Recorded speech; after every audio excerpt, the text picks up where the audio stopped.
Hello everyone, welcome to the session.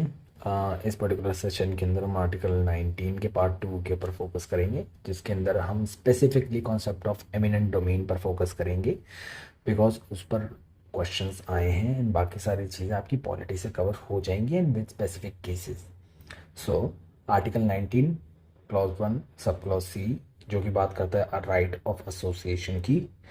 Now the wordings has been broken down here saying that this particular right is right to form association or union, and after 97th constitutional amendment cooperative society भी add हो गया था।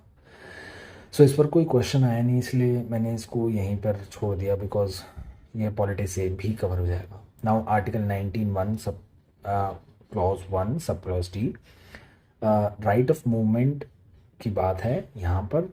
Move freely की throughout territory of India की हम बात करते हैं, and it is only for citizen.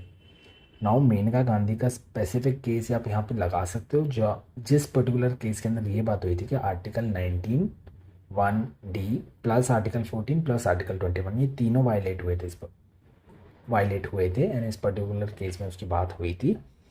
कैसे कि article 21 restrain her from going abroad, and article 19 infringe her right to freedom of movement, and article 14 was that there was arbitrariness on part of the state, right. जो हमने arbitrariness की concept के अंदर पढ़ा था article 14, 15 and 16 में। Now right to property, and इसी के बाद ही एमिनेंट डोमेन स्टार्ट होता है। तो right to property as far as we know article 19 clause 1 sub clause F के अंदर था, एंड आर्टिकल 31 के अंदर था before 1978। Now the concept of eminent domain, what does it mean? Now it means that it is regarded as inherent right of state, and it is an essential incident of state's sovereignty to acquire private property for public use. ठीक है? Now when when state compulsorily acquire property in exercise of eminent domain powers in pursuance to valid law, there has to be a law, ठीक है ना। तो government arbitrary वे के अंदर या कभी भी कुछ भी नहीं कर सकती, there has to be a valid law, and for that मैं आपको बताऊंगा कि उन्होंने किस तरीके के वैलिड लॉ पहले बनाए and then acquisition of property करी। Now clause 4 and 6 of article 31 were designed to protect land reform legislation, ठीक है। एंड फर्स्ट कॉन्स्टिट्यूशनल अमेंडमेंट जिसने ऐड किया था आर्टिकल 31A, जिसने giving power to government to acquire property and such acquisition would not violate article 14 and 19, ठीक है।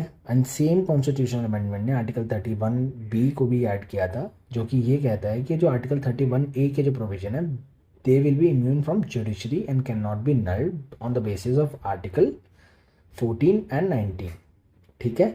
Now this particular article was challenge in Waman Rao versus Union of India, which said however the supreme court said that the acts and laws, because ये केशवानंद भारती की बात का है, तो supreme court said that the acts and laws mentioned in schedule 9 till April 24th 1973, and ये date आपको याद होनी चाहिए बिकॉज ये केशवानंद भारती वाली केस है, shall not be challenged। तो इसके बाद जो आएगा that can be challenged and questioned on the basis of judicial review। However supreme court ने इस पर्टिकुलर केस के अंदर ये कहा था कि इस पर्टिकुलर डेट से पहले जो लॉज एंड एक्ट्स बनाए गए हैं उसको चैलेंज नहीं करेंगे।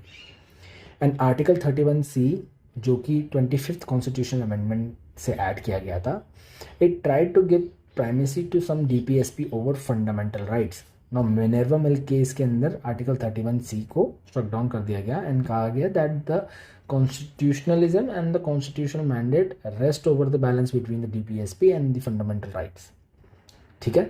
and giving primacy to anyone, ठीक है ना, that violates article 14, 19 or 21 will be unconstitutional, right। and that is it for the part 2, जिसके अंदर स्पेसिफिक जो हमारा काम था वो था एमिनेंट डोमेन को समझना। तो एमिनेंट डोमेन का मतलब यही होता है, मैं दोबारा समझा देता हूँ, कि गवर्नमेंट की वो पावर होती है बिकॉज वो स्टेट है एंड वो सॉवरन है, एंड एक तरीके से every state is a part of a union we call India, ठीक है। And that particular state in sense government has the power for the public good to acquire some private property will give the price. Okay, ऐसा नहीं है कि वो आपसे ले लेंगे बिना बताए, वो आपको उसका पर्टिकुलर प्राइस देंगे. ठीक है. एंड वो अक्वायर करेंगे किस चीज़ के लिए? पब्लिक यूज़ के लिए. सो लैंड रिफॉर्म का ये स्पेसिफिक केस था because there was a pretty in a very skewed way, land was divided among people because of historical and caste factors. Bring a more socialist government and a socialist setup in country, these particular land reforms were brought. And that is it for today. I'll try to make the notes for part 3 as soon as possible, and thank you so much and bye bye.